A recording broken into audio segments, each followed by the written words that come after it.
हाय, मैं हूँ अमृता और आज मैं पर्सी जैक्सन इस मूवी का second part Percy Jackson sea of monster ये लेकर आई हूँ। अगर आपने फर्स्ट पार्ट नहीं देखा है तो उसे भी जरूर देखिए, जिसकी लिंक नीचे डिस्क्रिप्शन में दी है। इस मूवी की शुरुआत अतीत से होती है, जहाँ पे हम 4 बच्चे यानी एनाबेथ, ल्यूक, ग्रोवर और थालिया इन्हें देखते हैं, जो जंगल से कैंप की तरफ ही भाग रहे होते हैं। इनके पीछे 2 बड़े बड़े राक्षस पड़े थे इन्हें मारने के लिए।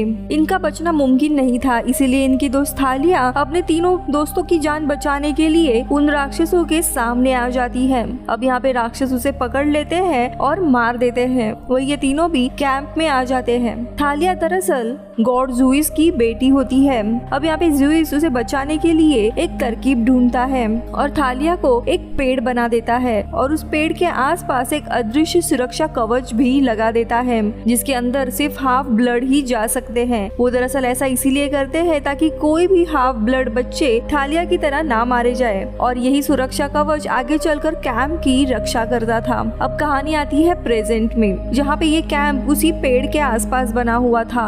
और एक दिन इस कैंप में एक लड़का आ जाता है। उसे देखकर सारे बच्चे काफी हैरान होते हैं, क्योंकि उसकी सिर्फ एक ही आंख होती है। अब कैंप के अंदर सिर्फ हाफ ब्लड ही आ सकता था, यानी वो भी किसी देवता की ही संतान थी। और तभी वो लड़का अपने टीचर्स को बताता है कि वो गॉड ओसाइडस का बेटा है। ये सुनते ही वहाँ पर सारे लोग पर्सी को बुलाते हैं, क्योंकि पर्सी भी गॉड ओसाइडस का ही बेटा था। दरअसल इन्हें साइक्लोप्स कहा जाता है। और वो पर्सी को बताता है, मेरा नाम टाइसन है और मेरे पिता ने ही मुझे यहाँ पे भेजा है। अब ये सुनते ही पर्सी हैरान होता है, क्योंकि देवता कभी भी अपने बच्चों से नहीं मिलते थे। एक बार जंगल में उसका सामना एक शेर से हुआ था और तभी उसके पिता ने उसे इस कैंप में आने के लिए कहा था और इसीलिए वो यहाँ पे आया है। लेकिन इसी दरम्यान क्रिसी नाम की एक लड़की वहाँ पे आती है और टाइसन का मजाक उड़ाने लगती है, लेकिन टाइसन इग्नोर करता है। लेकिन तभी अचानक से इनके कैंप में काफी भूकंप के झटके सुनाई देने लगते हैं और ये लोग समझ जाते हैं जो सुरक्षा कवच है कैंप के आसपास उस पे कोई अटैक कर रहा है, और सारे भागकर गेट की तरफ आते हैं। और तभी अचानक से वो कवच टूट जाता है और सामने एक बहुत ही बड़ा सांड उनके तरफ दौड़ते हुए आता है। सारे बच्चे उस सांड को रोकने की कोशिश करते हैं, लेकिन वो आउट ऑफ कंट्रोल था। और तभी वो सांड क्रिसी के सामने आकर उसे मारने वाला होता है कि तभी टाइसन और क्रिसी को बचाता है। अब वो सांड पर्सी की तरफ बढ़ता है और पर्सी उस सांड को रोकने की कोशिश करता है, और वो उसके प्रोफेसर ब्रुनर ने जो पेन दिया होता है, जो एक तलवार भी थी, वो उसके मुंह में डाल देता है। जो पेन अंदर चलकर तलवार बन जाती है और इसी तरह सांड की मृत्यु हो जाती है। अब सांड के मरने के बाद उस सुरक्षा कवच के पास ये लोग जाते हैं और देखते हैं कि जो थालिया ये पेड़ था वो मर रहा है। तभी पर्सी बताता है कि दरअसल ये काम ल्यूक का है। ल्यूक ने ही इस पेड़ में जहर डाला था, जिसकी वजह से अब ये सुरक्षा कवच काफी कमजोर हो चुका है और अंदर कोई भी आ जा सकता है। दरअसल ल्यूक देवताओं से नफरत करता था। अब इन्हें कैसे भी इस कवच को ठीक करना था। इसी दरम्यान ल्यूक को बताया जाता है कि ओसाइडस के बेटे के लिए कुछ भविष्यवाणी हुई है, जिसे उसे देखने के लिए ओरेकल के पास जाना होगा। अब वो ओरेकल के पास जाता है और भविष्यवाणी पूछता है, लेकिन वो पर्सी को देवताओं के इतिहास के बारे में बताती है और कहती है काफी सदियों पहले, देवताओं से भी पहले यहाँ पे टाइटन का राज था और इन सारे टाइटन्स को क्रोनोस चलाता था, जो कि बहुत ही बड़ा एक राक्षस था। वो काफी ताकतवर था, लेकिन उतना ही निर्दयी। वो अपने ही बच्चों को खा जाता था। लेकिन उसके 3 बेटे यानी कि गॉड ज़ूइस, ओसाइडस एंड हेडिस, इन तीनों ने मिलकर उसे मार दिया था। लेकिन भविष्यवाणी ऐसी है कि क्रोनोस फिर से वापस आएगा और दुनिया और देवताओं को तबाह कर देगा। यहाँ पे ज़ूइस, ओसाइडस और हेडिस में से किसी एक की संतान क्रोनोस को मार सकती है, लेकिन वही संतान देवताओं को भी बर्बाद कर सकती है। और ये सब कुछ तब होगा जब ओसाइडस का बेटा और वो हाफ ब्लड जिसने लाइटनिंग बोल्ट चुराया था, वो गोल्डन फ्लीस के लिए आपस में लड़ेंगे। अब वो हाफ ब्लड जिसने लाइटनिंग बोल्ट चुराया था वो ल्यूक था।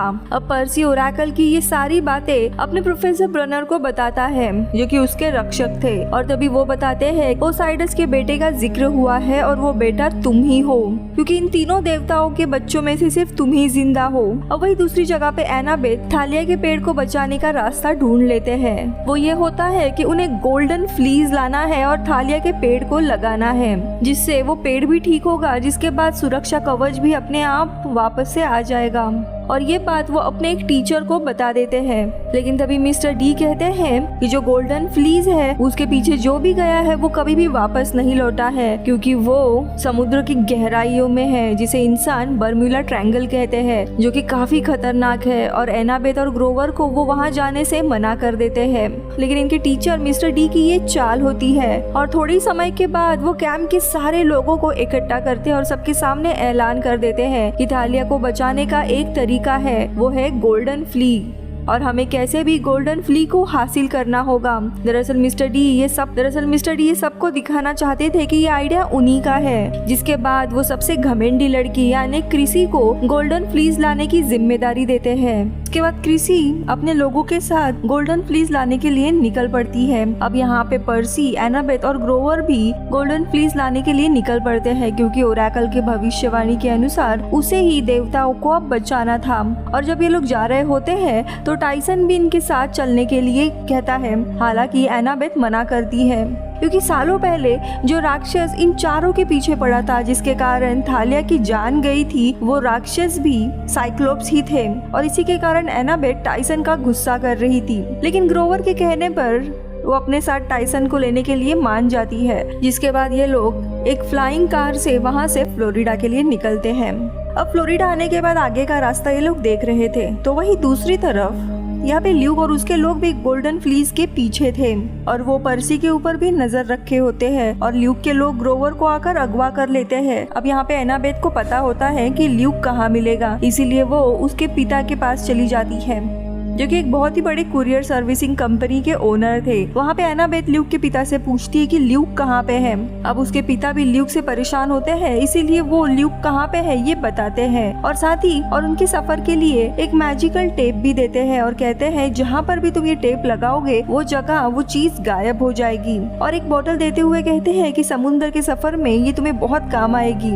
अब ये लोग आगे निकल जाते हैं और इन्हें पता चलता है कि ल्यूक दरअसल समुद्र के बीचों बीच एक शिप पे है, लेकिन उन्हें वहां तक कैसे पहुंचना ये पता नहीं था। लेकिन तभी टाइसन समुद्र के पास जाता है और अपने पिता ओसाइडस से प्रार्थना करता है कि हमारी मदद कीजिए। और तभी एक समुद्री घोड़ा निकलता है और वो इन तीनों को ल्यूक के शिप तक पहुंचा देता है। अब यहाँ पे शिप पे पहुंचने के बाद वे लोग ग्रोवर को ढूंढ रहे होते हैं, लेकिन तभी ल्यूक के लोग इन्हें देख लेते हैं और बंदी बना लेते हैं। और तभी ल्यूक आता है और बताता है कि तुम्हारा दोस्त इस शिप पर नहीं है, उसे मैंने अपने कुछ लोगों के साथ ऑलरेडी राक्षसी समुद्र यानी बर्म्यूडा ट्रायंगल में भेज दिया है। अब पर्सी गुस्से में उसे पूछता है कि तुम गोल्डन फ्लीज के पीछे क्यों हो। और तभी ल्यूक एक बॉक्स दिखाता है जिसमें क्रोनोस का मरा हुआ शरीर था और ल्यूक गोल्डन फ्लीज के मदद से क्रोनोस को दोबारा से जिंदा करना चाहता था, ताकि वो देवताओं का घर यानी ओलंपस को तबाह कर दे और सारे देवता उसमें मारे जाए। एनाबेथ सुनकर काफी गुस्सा हो जाती है और वो कहती है कि थालिया हमारी दोस्त थी और हम तीनों को यानी ल्यूक, एनाबेथ और ग्रोवर को बचाते हुए ही उसकी जान चली गई थी 7 साल पहले।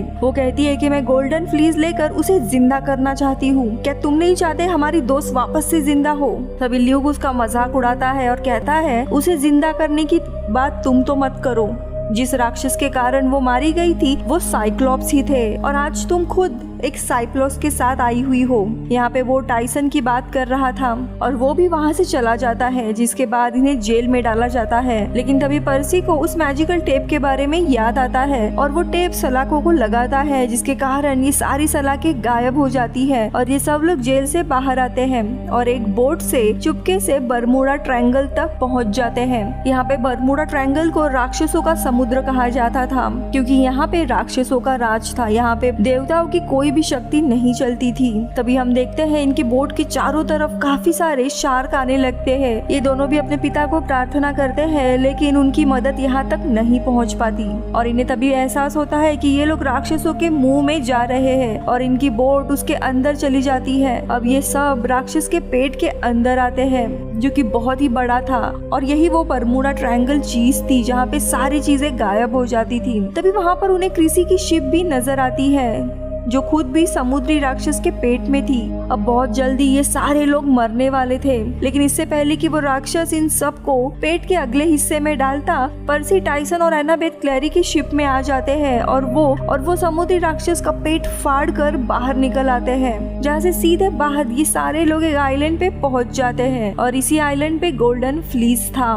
लेकिन ये आइलैंड राक्षसों का यानी साइक्लॉप्स का होता है और वहाँ पर ग्रोवर भी यहीं पे था, जो साइक्लॉप्स का भेष बदल कर रह रहा था ताकि वो फ्लीस को चुरा सके। और वो जिस साइक्लॉप्स के पास काम कर रहा था उसी के पास गोल्डन फ्लीस भी था जो उसने पहना हुआ था। अब यहाँ पे पर्सी और उसके दोस्त आ जाते हैं और पर्सी बड़ी चालाकी से उस साइक्लॉप्स के कंधे पर से फ्लीस को उठा लेता है, पर साइक्लॉप्स को पता चल जाता है कि ये लोग इसका फ्लीस चुराने के लिए ही यहाँ पे आए हैं और इसीलिए वो गोल्डन फ्लीस इनसे वापस लेने की कोशिश करता है। लेकिन ये सब लोग वहाँ से भाग जाते हैं और गुफा का मुंह पत्थरों से बंद कर देते हैं। पर जब ये बाहर निकलते हैं तब वहाँ पर ल्यूक के साथी ऑलरेडी पहुँच गए थे और वो पर्सी से गोल्डन फ्लीस मांगता है, लेकिन पर्सी नहीं देता। ये देखते हुए ल्यूक एक एरो से पर्सी के ऊपर फायर करता है, पर टाइसन पर्सी के बीच में आ जाता है और एरो उसे लग जाती है और वो नीचे खाई में गिर जाता है जहाँ पर पानी था। अब पर्सी काफी दुखी होता है और यही मौका देखकर ल्यूक गोल्डन फ्लीस को चुरा लेता है और जिस बॉक्स में क्रोनोस का शरीर रखा हुआ था वो फ्लीस को उस बॉक्स के ऊपर रख देता है ताकि वो वापस से जिंदा हो जाए। यहाँ पे पर्सी अभी भी दुखी था क्योंकि उसका भाई अब मारा चुका था और कभी भी उसने टाइसन के साथ अच्छे से बात नहीं की थी। अब यहाँ उसके हाथों से गोल्डन फ्लीस भी चला गया था, यानी कि अब क्रोनोस जिंदा होने वाला था। लेकिन तभी उसके दोस्त उसके पास आते हैं और एनाबेथ, ग्रोवर और क्रेसी ये उसे दिलासा देने लगते हैं कि तुम सब कुछ ठीक कर दोगे, हम तुम्हारे साथ रहेंगे हमेशा। अब उसे समझाने के बाद पर्सी में भी एक आत्मविश्वास आता है और ये चारों भी ल्यूक और उसके साथियों के पास निकल जाते हैं फ्लीस को वापस लेने के लिए, जिसके बाद पर्सी ल्यूक से लड़ने लगता है। लेकिन लड़ाई के दरमियान पर्सी की तलवार ल्यूक के पास आ जाती है और वो उसे मारने वाला होता है, लेकिन तभी पीछे से आकर कोई ल्यूक को रोकता है। जब हम देखते हैं तो ये और कोई नहीं बल्कि टाइसन होता है जो कि अभी भी जिंदा बचा था। वो सीधा एक हाथ पकड़ता है और ल्यूक को फेंक देता है। पर्सी उसे देख के काफी खुश होता है और गले लगाता है और पूछता है कि तुम जिंदा कैसे बचे। तभी टाइसन कहता है कि हमारे पिता ओसाइडस है, पानी में हमें कोई भी नहीं मार सकता। पर्सी उसे थैंक्स कहता है। अब यहाँ पे क्रोनोस की बॉडी जहाँ रखी हुई थी वहाँ पे ब्लास्ट होता है और क्रोनोस वापस से जिंदा होता है। तभी ल्यूक क्रोनोस के पास जाता है और उससे कहता है मैं ही हूँ जिसने आपको वापस से जिंदा किया है, इस दुनिया में लाया है, मेरा नाम ल्यूक है। अब यहाँ पे क्रोनोस जो गुस्से में होता है वो सीधा ल्यूक को उठाता है और अपने मुंह के अंदर डाल के निगल जाता है, जिसके बाद वो ग्रोवर को भी निगल जाता है। अब पर्सी के पास जो तलवार होती है वो दरअसल उसके पिता ओसाइडस की ही तलवार थी और उसी तलवार से वो क्रोनोस के ऊपर हमला करने लगता है और तभी उसका शरीर पानी बनकर वापस से क्रोनोस के कॉफिन में जाने लगता है। ये काफी ताकतवर तलवार होती है और इसी तलवार से ओसाइडस ने क्रोनोस को हराया था सदियों पहले। इससे पर्सी समझ जाता है कि इसी तलवार से क्रोनोस की मौत हो सकती है।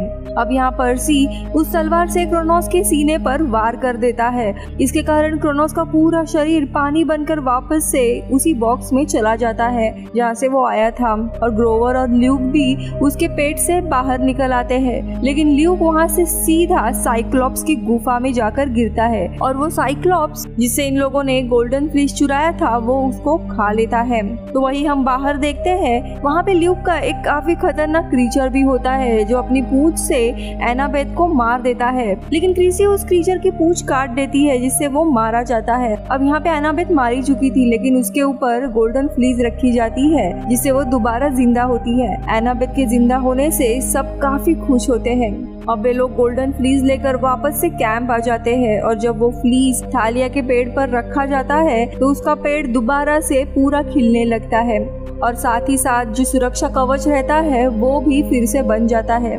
थालिया जो कि पेड़ थी वो गोल्डन फ्लीस के असर से पूरी जिंदा हो जाती है और जब उसे होश आता है तब वो कहती है कि मैंने काफी बुरा सपना देखा था जहाँ पे मैं मर गई थी। अब थालिया भी वापस आ गई थी और इसी हैप्पी एंडिंग से मूवी खत्म होती है। Bye bye.